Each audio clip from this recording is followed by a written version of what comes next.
মানুষের আছে যত বেশি তার চাই তত বেশি। শেখ সাদি রহিমাহুল্লাহ ইরানের বিখ্যাত কবি, বালাগাল উলা বিকামালিহি কাশাফাদ দুজা বিজামালিহি, এই কবিতা লিখে বিখ্যাত হয়েছিলেন। তো ওনার একটা সময় আর্থিক দৈন্যতা যাচ্ছিল, টাকা পয়সা ছিল না, ফলে পায়ে দেওয়ার মতো জুতা ছিল না। কি ছিল না? জুতা ছিল না। তো খুব আফসোস করে একদিন মনে মনে আল্লাহরে বলে, আল্লাহ আমি এত বড় কবি, আমার পায়ে দেওয়ার মতো জুতা নাই। আহা, আফসোস করে ঘর থেকে বের হয়েছে। বের হয়ে দেখে এক ভিক্ষুক ভিক্ষা করে। ওই ভিক্ষুকের দুইটা পাই নাই, ভিক্ষুকের দুইটা, আর কবি সাহেবের কি নাই? জুতা নাই।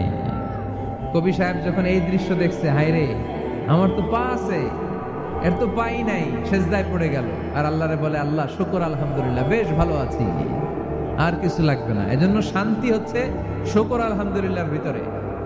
শান্তি কিসের ভিতরে? শুকর আলহামদুলিল্লাহর ভিতরে। এজন্য আওয়াজ করে পড়েন আলহামদুলিল্লাহ। আপনার চাহিদার কোনোদিন শেষ হবে না। দেখবেন যার পা নাই, সে পা দেখে আফসোস করে, ইস লোকটা হেঁটে যায়, কি সুন্দর যায়, আমি তো হাঁটতে পারি না, যদি হাঁটতে পারতাম, যদি দুইটা পা থাকতো।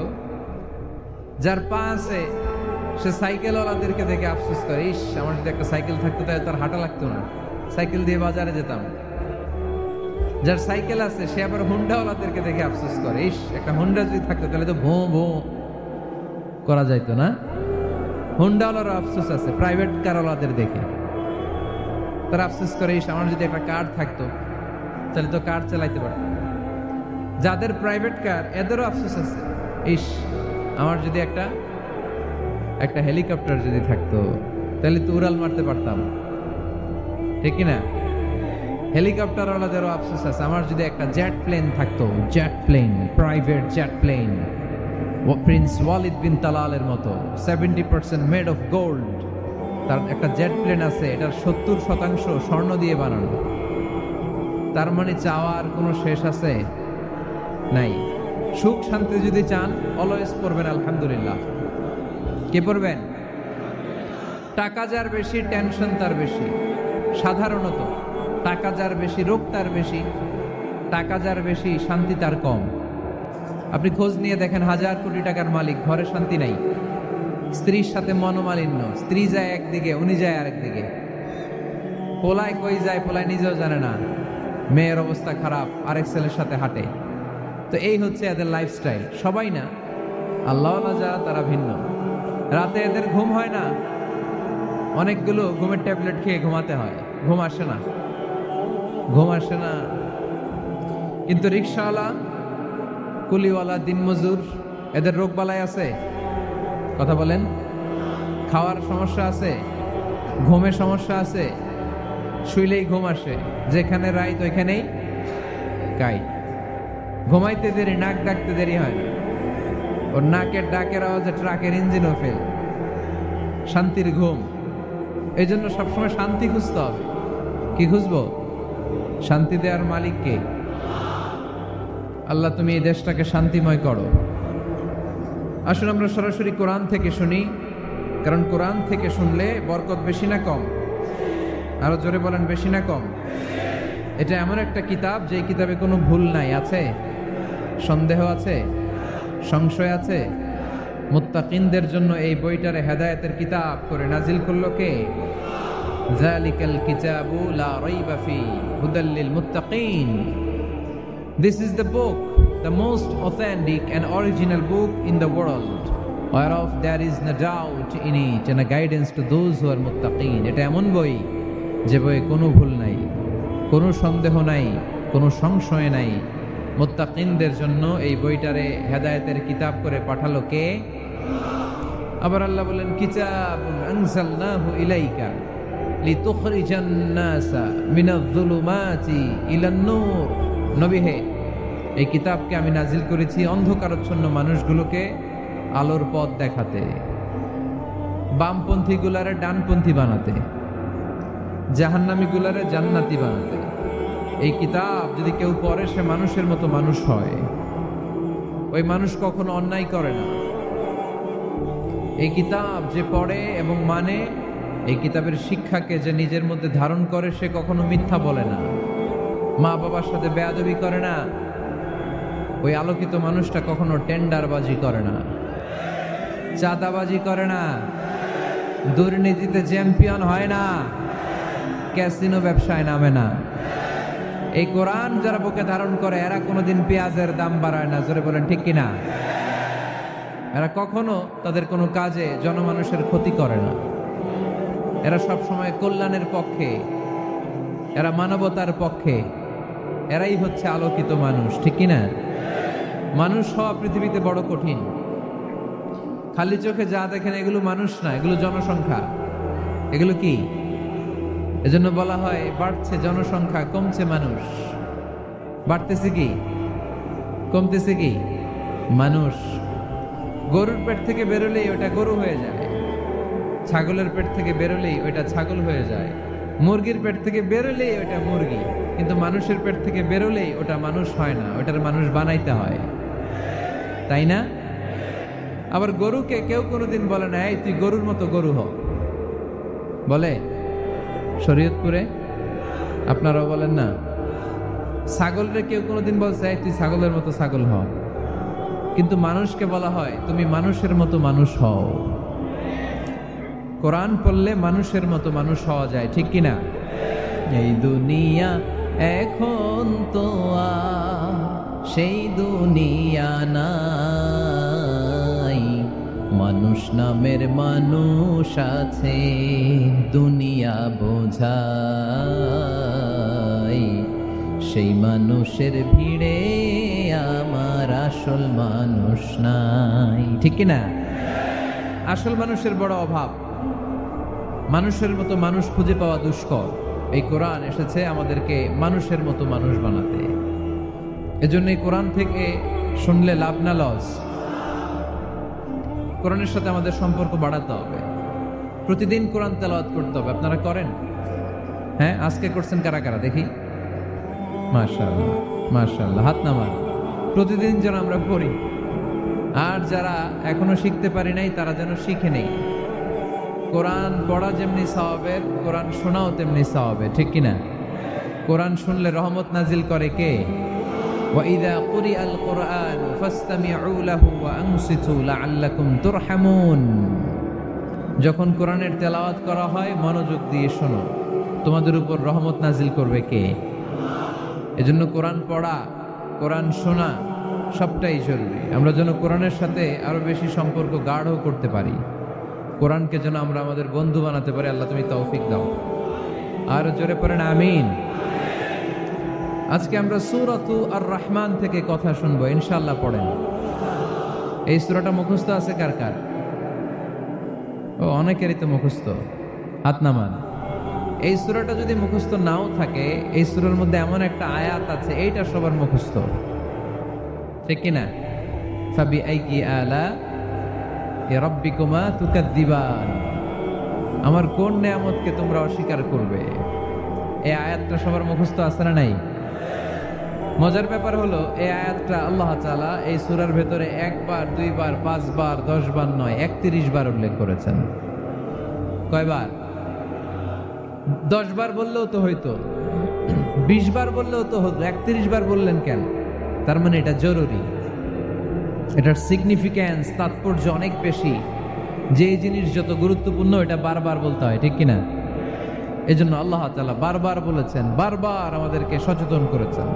ফাবিআইয়ি আলাই রাব্বিকুমা তুকাদ্দিবান, আল্লাহ বলেছেন এই মানব জাতি আর জিন জাতি আমার কোন নিয়ামতকে তুই অস্বীকার করবি? বল, কোন নিয়ামতকে অস্বীকার করবেন?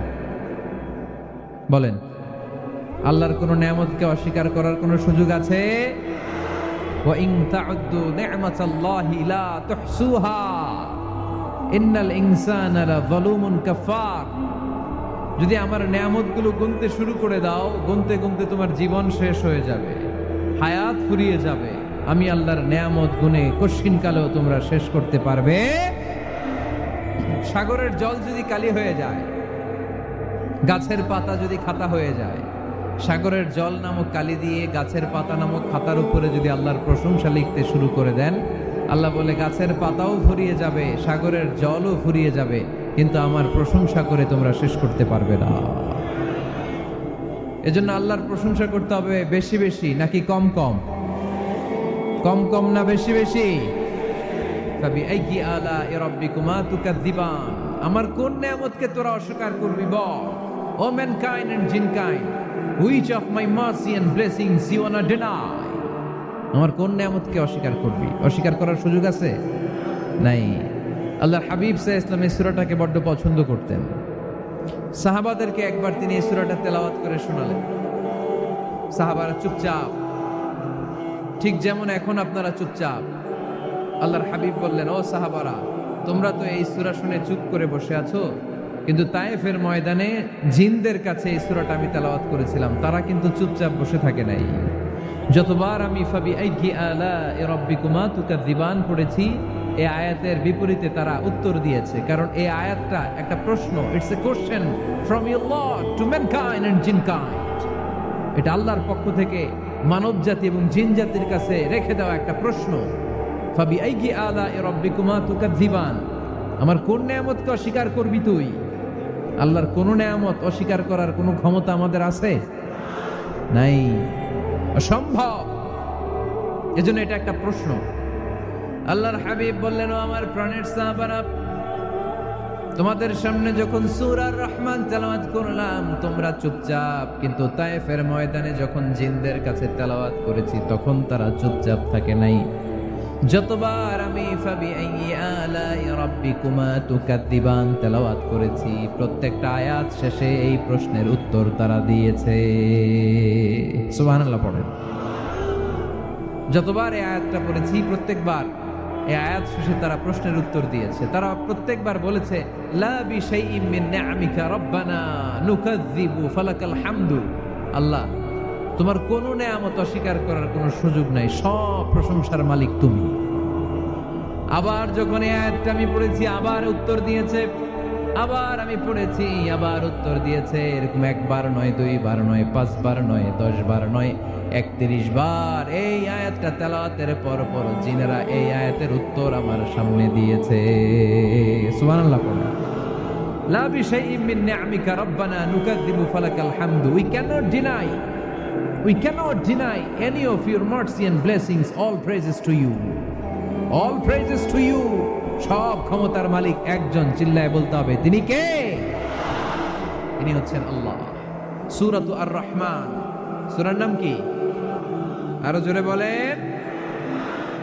কোরআনের 55 নম্বর সূরা এটা। কত নাম্বার? আয়াত আছে 78টা। কয়টা? সূরাটা মাক্কি সূরা। কি সূরা? এবার প্রশ্ন করি, উত্তর দেন। এই সূরাটা কোরআনের কততম সূরা? 55। আয়াত কয়টা? 78টা। মাক্কি না মাদানী? মাশাআল্লাহ, এই তো আপনারা উত্তর করতে পেরেছেন। এই সূরাটার একটা চমৎকার নাম আছে। বাইহাকী শরীফে আল্লাহর হাবিব সাল্লাল্লাহু আলাইহি ওয়াসাল্লাম ইরশাদ করেন, ইন্না লিকুল্লি শাইইন আরুস ওয়া আরুসুল কুরআনি সূরাতু আর রহমান। আল্লাহর হাবিব বললেন, সবার জন্য একজন নববধূ আছে, কোরআনেরও একটা নববধূ আছে। কোরআনের নববধূর নাম হচ্ছে সূরা আর রহমান। আওয়াজ করে সুবহানাল্লাহ বলতে পারলেন না? নববধূ বুঝেন তো? হ্যাঁ, নতুন বউ। নববধূ মানে কি? আল্লাহর হাবিব বললেন, ইন্না লিকুল্লি শাইইন আরুস ওয়া আরুসুল কুরআনি সূরাতু আর রহমান। সবার জন্য একটা নববধূ আছে, কোরআনেরও একটা নববধূ আছে। কোরআনের নববধূর নাম সূরা আর রহমান। নববধূ যেমনি বাসর রাতে হাতে পায়ে আলতা মেখে, বেনারসি শাড়ি পরে, লিপস্টিক দিয়ে, খোপায় ফুল দিয়ে, জুয়েলারি পরে, অর্নামেন্টস পরে, মেকআপ করে, পার্লারিং করে তার স্বামীর জন্য ওই রাতে সে নিজেকে উজাড় করে সাজায়, ঠিক কিনা? ঠিক তেমনি আল্লাহ তাআলা এই দুনিয়াতে আমাদেরকে কি কি নিয়ামত দিয়েছেন, আবার কি কি নিয়ামত জান্নাতে গেলে দিবেন, তার সব কিছু বর্ণনা করে এই সূরাটাকে তিনি উজাড় করে সাজিয়েছেন। সূরাটার নাম কি? আরো জোরে বলেন, কি নাম? আর রহমান। একটা দুর্বল বর্ণনায় এসেছে, দুর্বল বর্ণনায়, যে আল্লাহ তাআলা, স্বয়ং আল্লাহ তাআলা জান্নাতে জান্নাতীদেরকে এই সূরা আর রহমানটা নিজ কণ্ঠে তেলাওয়াত করে শোনাবেন। আমরা আল্লাহর কণ্ঠের তেলাওয়াত শুনতে চাই কি চাই না? আল্লাহর তেলাওয়াত কি আমাদের মতো তেলাওয়াত? আল্লাহ দেখতে কি আমাদের মতো? লাইসা কামিসলিহি শাই, তার মতো কেউ নাই। তার মতো কেউ আছে? তার মতো কেউ নাই। তিনি তার মতো। তিনি কার মতো? তিনি তার মতো। লাইসা কামিসলিহি শাই। জান্নাতীরা যখন জান্নাতে ঢুকবে, আল্লাহ তাআলা প্রশ্ন করবেন, ও জান্নাতীরা, এই কোরআনে যত নাজ নেয়ামতের বর্ণনা দিয়েছিলাম তার সবগুলো কি তোমরা পাই টু পাই বুঝে পেয়েছো? জান্নাতীরা বলবে পেয়েছি। হঠাৎ এক জান্নাতি হাত তুলে বলবে, আল্লাহ একটা জিনিস তো পাই নাই। সবাই বলে পাইছি, তুমি পাও নাই। কি পাও নাই? কয় আমনেরই তো পাই নাই। সুবহানাল্লাহ পড়বেন না? আপনাকেই তো পাই নাই। সব দেখলাম, সব খাইলাম, সব দেখলাম, কিন্তু আপনারে তো দেখলাম না। আল্লাহ তাআলা তখন বিশাল জান্নাতের এক কনফারেন্স রুমে সবাইকে বসিয়ে আল্লাহর দিদার মানুষকে দেখাবেন। আল্লাহ তাআলা তার গোপন সৌন্দর্যকে সেদিন জান্নাতীদের সামনে প্রকাশ করে দিবেন। আল্লাহর হাবিব বসবেন ওই কনফারেন্স রুমে সবার সামনে। আল্লাহর হাবিবের পেছনে বসবে অন্যান্য নবীরা, তারপরে সোহাদা, সালেহীন, আউলিয়া সবাই বসবে। ওই জান্নাতের কনফারেন্স রুমে আমরাও যেন বসার জায়গায় পাই, আল্লাহ তুমি তৌফিক দিয়ে দিও। আল্লাহ তাআলা অনেকগুলো নূরের পর্দার পেছন থেকে নূরের ঝলকানি মারবেন। ওই ঝলকানি এক মুহূর্তের জন্য দিবেন। এক মুহূর্ত। কয় মুহূর্ত? 70,000 নূরের পর্দার কথা বলা হয়, এই বর্ণনাটাও দুর্বল। পর্দা আছে কিন্তু কয় হাজার জানে কে? আল্লাহ। ওই পর্দা সরিয়ে আল্লাহ তাআলা সৌন্দর্যের বা নূরের ঝলকানির এক আলোক ছোটা জান্নাতীদের সামনে তুলে ধরবেন এক মুহূর্তের জন্য। কয় মুহূর্ত? আলোক ছোটা দিয়েই আবার নাই, আবার সরাই ফেলবেন।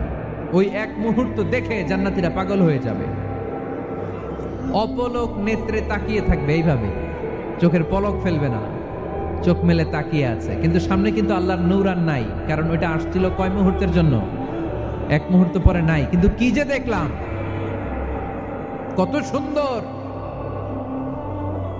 কোটি কোটি বছর এরকম অপলক নেত্রে জান্নাতীরা তাকিয়ে থাকবে। ইন্নাল্লাহা জামিলুন ইউহিব্বুল জামাল। আল্লাহ নিজে সুন্দর, সৌন্দর্যকে পছন্দ করেন। আল্লাহর চাইতে সুন্দর কিছু হতে পারে? চিল্লায় বলেন পারে? পৃথিবী সুন্দর, মানুষ সুন্দর, আসমান সুন্দর, জমিন সুন্দর, সুন্দরে সুন্দরে পাল্লা। জানি না কত সুন্দর তুমি আল্লাহ, জানি না কত সুন্দর তুমি আল্লাহ। সুবহানাল্লাহ পড়েন। আল্লাহ তাআলা তার সৌন্দর্যকে সেদিন জান্নাতীদের সামনে তুলে ধরবেন। এই সূরাটা নাজিলের একটা ব্যাকগ্রাউন্ড আছে। আল্লাহর হাবিব সাল্লাল্লাহু আলাইহি সাল্লাম মক্কার জমিনে কাফিরদেরকে দাওয়াত দিতে লাগলেন, আল্লাহর ইবাদত করো, আল্লাহর জিকির করো, আল্লাহর প্রশংসা করো। এরকম দাওয়াত দিতে দিতে কিছুদিন পরে বিষ্ণু ইসলাম বলতে শুরু করলেন, রহমানের ইবাদত করো, রহমানের জিকির করো, রহমানের পায়ে সেজদায় লুটিয়ে পড়ো। তখন কাফেররা প্রশ্ন শুরু করে দিল, মুহাম্মদ এতদিন বলতা আল্লাহ, এখন কইতেছ রহমানের কথা, আসলে কোনটা? আল্লাহরে তো আমরা চিনি, রহমানরে তো আমরা চিনি না। আল্লাহর দাওয়াত দিচ্ছ, আল্লাহর গুণগান গাইছো, আল্লাহকে আমরা চিনি জানি, কিন্তু রহমানটা আবার কে? সে আবার কবে আসলো, কোত্থেকে আসলো, কবে থেকে আছে, কতদিন থাকবে? রহমানরে তো আমরা চিনি না। ওরা রহমান চিনে না। এজন্য আল্লাহ তাআলা রহমানকে চিনায় দেওয়ার জন্য আর রহমান নামে একটা সূরা নাজিল করে দিলেন। وَإِذَا قِيلَ لَهُمُ اسْجُدُوا لِلرَّحْمَنِ قَالُوا وَمَا الرَّحْمَنُ। যখন তাদেরকে বিশ্বনবী বললেন রহমানের পায়ে সেজদা দাও, রহমানের জন্য সেজদায় লুটিয়ে পড়ো, ক্বালু ওয়ামার রহমান, তারা বলল রহমানটা আবার কে? রহমান কে? আল্লাহ চিনি, রহমানরে তো চিনি না। এখন রহমানকে এটা চিনানোর দরকার আছে না নাই? রহমানকে এটা চিনানোর জন্য আল্লাহ তাআলা আর রহমান নামে কোরআনে একটা সূরা নাজিল করলেন। চিল্লায় পড়েন আল্লাহু আকবার। কাফেরদেরকে জানানোর জন্য রব্বুল আলামিন সূরা আর রহমান নাজিল করলেন আর বললেন, আর রহমান আল্লামাল কুরআন খলাকাল ইনসান আল্লামাহুল বায়ান। দয়াময় রহমান শেখালেন কোরআন, বানালেন ইনসান শেখালেন বায়ান। দয়াময় রহমান শেখালেন কোরআন, বানালেন ইনসান শেখালেন বায়ান। দয়াময় রহমান শেখালেন কোরআন, বানালেন ইনসান শেখালেন বায়ান। দয়াময় রহমান শেখালেন কোরআন, বানালেন ইনসান শেখালেন বায়ান। আল্লাহু আকবার। আল্লাহ বলেন রহমান রে চিনো না? আর রহমান আল্লামাল কোরআন, খলাকাল ইনসান আল্লামাহুল বায়ান। আমি হলাম রহমান, আমি দয়াময়, আমি মেহেরবান। আমার দয়ার কোনো শেষ নাই, আমার মায়ার কোনো শেষ নাই। আমার দয়া ভালোবাসা ছাড়া এই পৃথিবীতে কোনো কিছু হওয়া সম্ভব। ওয়াসিআত রাহমাতি কুল্লা শাই। সব জায়গায় আমার আল্লাহর রহমত আছে না নাই? আল্লাহর রহমত ছাড়া এক ফোঁটা বৃষ্টি আকাশ থেকে জমিনে ঝরে? আল্লাহর রহমত ছাড়া একটা গাছের পাতা মাটিতে পড়ে? আল্লাহর রহমত ছাড়া একটা শ্বাস আমরা ভেতরে ঢুকাতে পারি? আল্লাহর রহমত ছাড়া পৃথিবীতে কিচ্ছু সম্ভব না। চিল্লায় বলেন ঠিক কিনা? আমার আল্লাহর দয়া ভালোবাসা যে কত বেশি আমরা জানি না, আমরা জানি না। আরশের বুকে আল্লাহ বিশাল সাইনবোর্ডে লিখে রেখেছেন সাবাকাত রাহমাতি গাদাবি, সাবাকাত রাহমাতি গাদাবি। এর মানে হচ্ছে আমার রাগের উপরে আমার দয়া বিজয় লাভ করেছে। সাবাকাত রাহমাতি গাদাবি। আমার রাগও আছে, আল্লাহর রাগ আছে না? আমার দয়াও আছে, আল্লাহর দয়া আছে না? আল্লাহ বললেন আমার রাগও আছে, আবার আমার দয়াও আছে। তবে জেনে রেখো আমার রাগের চেয়ে দয়া বেশি। আল্লাহর কোনটা বেশি? দয়া বেশি। আমাদের পাপ অন্যায় যত বড় হোক, মনে রাখবেন আল্লাহর দয়া তার চাইতেও বড়। নাকি ছোট? আপনি যত বড় পাপ করেন না কেন, আমাদের জন্য আল্লাহর পক্ষ থেকে দয়া আছে না নাই? বনি ইসরাইলের এক লোক সিরিয়াল কিলার ছিল, খালি মার্ডার করতো, সিরিয়াল মার্ডার। একটা, দুইটা, তিনটা, 10টা, 5টা করতে করতে করতে করতে 99টা মার্ডার করেছে। কয়টা? এই এলাকায় আছে নাকি এরকম কেউ? 99টা মার্ডার। কল্পনা করা যায়? 99 জন মানুষকে সে নিজ হাতে হত্যা করেছে। 99 মার্ডার করার পরে তার মনে ভয় আসলো, হায় রে, না জানি আল্লাহ আমার সাথে কেমন আচরণ করে আখিরাতে। আমার তওবা আছে কিনা কপালে জানি না, আমার তো ক্ষমা নাই, কি করব আমি? তো সে লোকজনদেরকে জিজ্ঞেস করলো আমার ক্ষমা আছে কিনা, এটা কে বলতে পারবে? আমাকে আল্লাহ মাফ করবে কিনা? তারা সবাই বললো এই এলাকায় এক আল্লাহর ওলি আছে, তার কাছে যাও। সে আল্লাহর ওলির কাছে যেয়ে বলে, ও আল্লাহর ওলি, আমি 99টা হত্যা করেছি, 99টা মার্ডার, আমার কপালে ক্ষমা আছে কিনা তুমি একটু বলো। আল্লাহর ওলি কই, কি বললা? 99টা মার্ডার? হায় হায় সর্বনাশ, তোর কোনো ক্ষমা নাই। এবার যে মার্ডার করছে কয় আমার যেহেতু ক্ষমা নাই, তোরে বাঁচায় রেখে লাভ কি, তোরেও দিলাম শেষ করে। এবার সেঞ্চুরি করে ফেলাইছে। কথা বুঝতেছেন? আমার যেহেতু ক্ষমা নাই, তো তোরে বাঁচায় রেখে কি লাভ, তোরেও শেষ করে দিলাম। এবার সেঞ্চুরি। সেঞ্চুরি করার পরেও ভয় আসে না নাই অন্তরে? অন্তরে তো আল্লাহর ভয়। কই যাবে? খুঁজতে লাগলো কে সমাধান দিতে পারবে। একজন বলল ওই এলাকায় একজন বড় আলেম আছে, ওই আলেমের কাছে যাও। সে আলেমের কাছে যেয়ে বলে, আলেম, আমি 99টা হত্যা করেছি, এখন আমার বড্ড ভয় হয়, আল্লাহ আমারে মাফ করবে কিনা, তুমি একটু আমারে বলো। আলেম বলে, তোমার গুনাহ যত বড়ই হোক, আমার আল্লাহর দয়া তার চাইতেও বড়। তুমি কি পাপ করেছো, কি অন্যায় করেছো? তুমি জানো না আমার রব কত মেহেরবান, তিনি কত দয়ালু, তিনি ভালোবাসার আধার, তিনি করুণার আধার। তোমার পাপ অন্যায় যদি হয় খালের পানির সমান, বিলের পানির সমান, আমার আল্লাহর দয়া সাগরের পানির সমান।